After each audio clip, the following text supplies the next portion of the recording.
On a bright, clear morning, 4 jetliners came out of the sky, and America changed. A decade later, you can see the change in Lower Manhattan. Hear it in the voices of people who come here. Not that we have necessarily closed an era. We have not necessarily solved a problem, but we have cured ourselves, I think, in the sense of the anxieties that existed before. 9/11 changed how people take to the air. Here at Washington's Reagan National Airport, flights stopped for weeks as authorities looked at security, eventually restricting what planes could fly and where. From DCA, as the airport is known, to PIA, Peoria International Airport. The attacks altered the travel experience here and at every airport, from more enhanced security to even the architecture. In the years following September 11th, Peoria built a new terminal, a design for a new reality where security rules. The TSA checkpoint went from this to this. There are more cameras, keypads, taller fences with barbed wire on top, and these glowing lights at the exit from secure gates. What we've set up here is a system of infrared turnstiles, and they can tell which direction somebody is going through. Gene Olson is director of airports.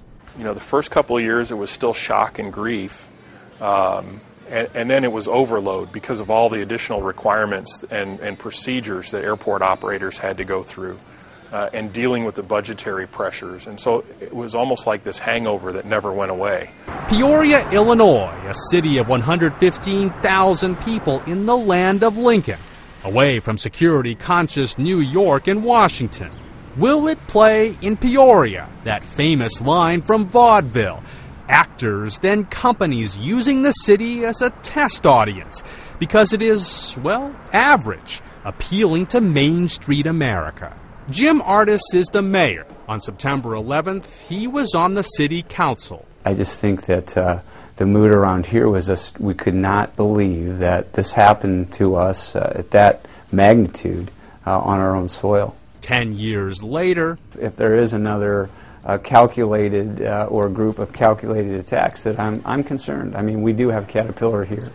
Peoria is a level 1 trauma center. You know, people would come from all over the Midwest if there were something to happen in Chicago or Indianapolis or Des Moines. You know, people would be sent here. At the fire department, more money. We applied for these grants where sometimes we didn't even apply and they were offered.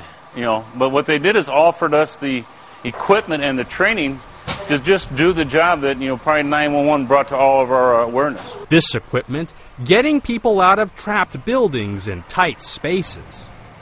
F5 at 708 Green Street. Peoria also improved how emergency workers talk to each other at this operations center in a Cold War-era bunker outside of town. We haven't had to use it except for exercises. The feeling here, better to have it just in case. Without us continuously preparing and continuously training, it would be chaos. All of it keeping a city safe, where people take in a game of the minor league Peoria Chiefs, and fertile fields sprout corn, helping feed a nation. Getting crops to grow takes chemicals kept here. There are now cameras and plans, what to do in case something goes wrong, but no fences. That's probably the beauty of being out here in the Midwest. Everybody pretty much knows each other, knows who should be in and around the plant. I think our employees are trained that they see somebody that doesn't look like they belong to go and ask questions. Look at these.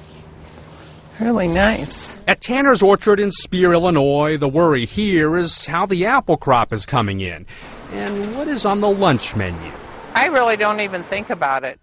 And I feel that if they're going to attack us again, it's going to be a big city. And why would they come out here and, you know, they just destroy our apple trees, which that wouldn't count for very much. 10 years ago, a nation was attacked. 10 years later, on bright, clear days in the nation's heartland, life goes on. Lee Powell, The Associated Press, Peoria, Illinois.